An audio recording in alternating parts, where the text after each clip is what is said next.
Some people talk about God like they've met him in person. They describe his presence like warmth on their skin, a peace that settles deep inside, a kind of spiritual intoxication that leaves them lighter, braver, more alive. And then there's me. I drink from the same cup they do. I pray, I reflect, I try to live right, I try to listen. But somehow, I never feel the buzz. Nothing floods through me. No warmth, no rush, just quiet. This isn't about doubting God. It's about wondering why some of us can't feel what others do. And that silence can make me wonder, if I'm doing all the same things, why don't I feel what they feel? It's as if I'm a living believer, without the feeling, without the high of knowing God. When I look at people who say they've found God, I notice how similar we actually are. They talk about honesty, forgiveness, responsibility, compassion, humility. So do I. They try to do good in the world. So do I. They try to make peace, correct wrongs, admit mistakes. So do I. If the evidence of God is supposed to show up in behavior, then it seems like we're walking parallel paths. Except one group feels something extraordinary when they walk. The other group just walks. And I've often wondered if maybe feeling God is what gives their steps rhythm. That inner music that makes them dance while I just keep marching. Those who feel God describe it as connection, a joy that can't be explained, a peace that replaces fear. It sounds almost chemical, like something rewiring their hearts and minds. And maybe it does. Maybe that's what faith is supposed to be, a kind of divine intoxication that changes the way you see the world. But here's the thing, if you've never felt it, how do you even imagine it? How do you describe warmth when all you've ever known is room temperature? How do you know what love feels like until you have it? I've read about it, heard people testify about it, even sat beside them as they cried with gratitude. And I believe them. I believe something real happens to them. I just don't know why it doesn't happen to me. When I hear people talk about feeling God, it really does sound like intoxication, not in a bad way, but in a way that overtakes them. They're high on grace, their minds open, their fears quiet. They walk around glowing with something I can't see, but can definitely sense. And it makes me wonder, is this the only healthy intoxication in the world? Every other substance that alters the mind comes with a cost: addiction, confusion, dependency. But this one, it's said to make people more loving, patient, forgiving.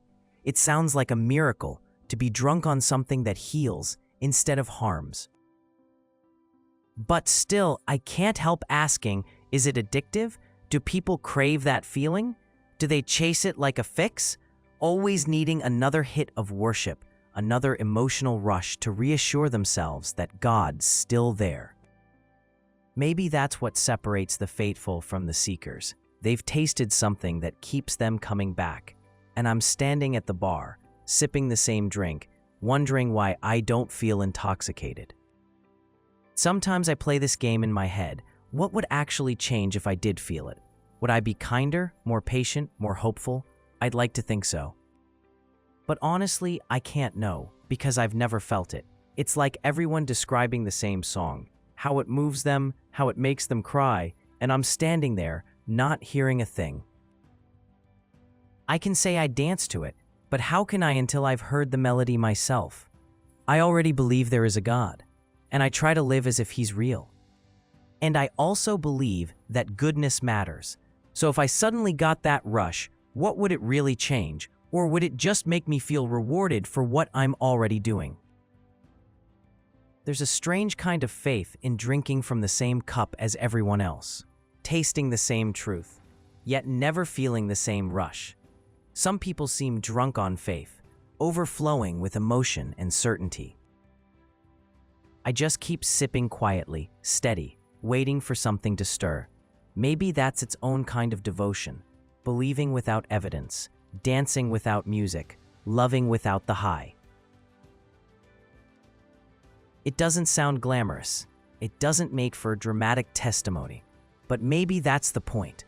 Faith that endures without feeling might be the most honest kind.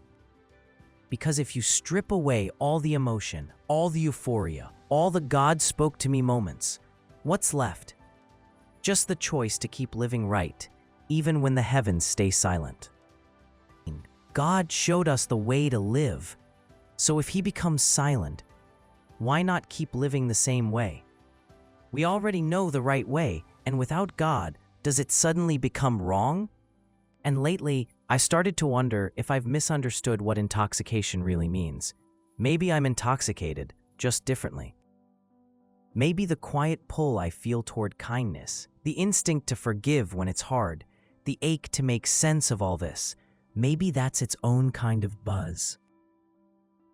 Maybe I've been under the influence of something holy this whole time, not the emotional high, but a subtle undercurrent guiding my steps. What if that's God also? What if His presence doesn't always come like fire? What if, for some of us, it's like gravity, unseen, constant, unrelenting? It doesn't thrill you, but it grounds you. It doesn't make you sing, it keeps you standing. And maybe the reason I never felt the buzz is because I was waiting for fireworks while God was quietly growing my roots. When I think about people who felt God's presence, I don't doubt them. But I do wonder if sometimes we mistake the emotional high for God Himself. Emotions are powerful. They can move us, inspire us, even deceive us. They're part of being human, but they aren't always proof of something divine.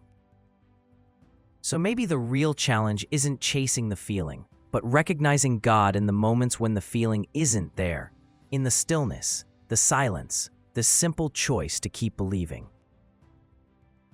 Because if faith only lives in the high, what happens when it fades? Does the believer fall apart, or do they keep walking? If the intoxication of belief is the only healthy addiction, then maybe sobriety has its own kind of holiness too. Those who are intoxicated with faith often bring light into the world. Their enthusiasm, their conviction, their passion, it changes things. It moves people. And those who stay sober, who keep working, keep trying, keep believing without the high, they build their own quiet foundations that hold everything together for themselves. Maybe both are needed, the ones who shine brightly and the ones who keep the light steady.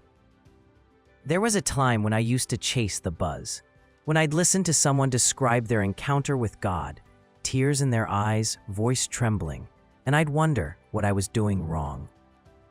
I thought the goal was to feel what they felt, to taste that same spiritual fire. But maybe that was never the point. Maybe I was chasing the symptom of faith instead of the relationship itself. Because what I've learned is that the real connection with God isn't always loud or overwhelming. Sometimes it's quiet, sometimes it's steady, sometimes it's a whisper that says, "Keep going, I'm still here."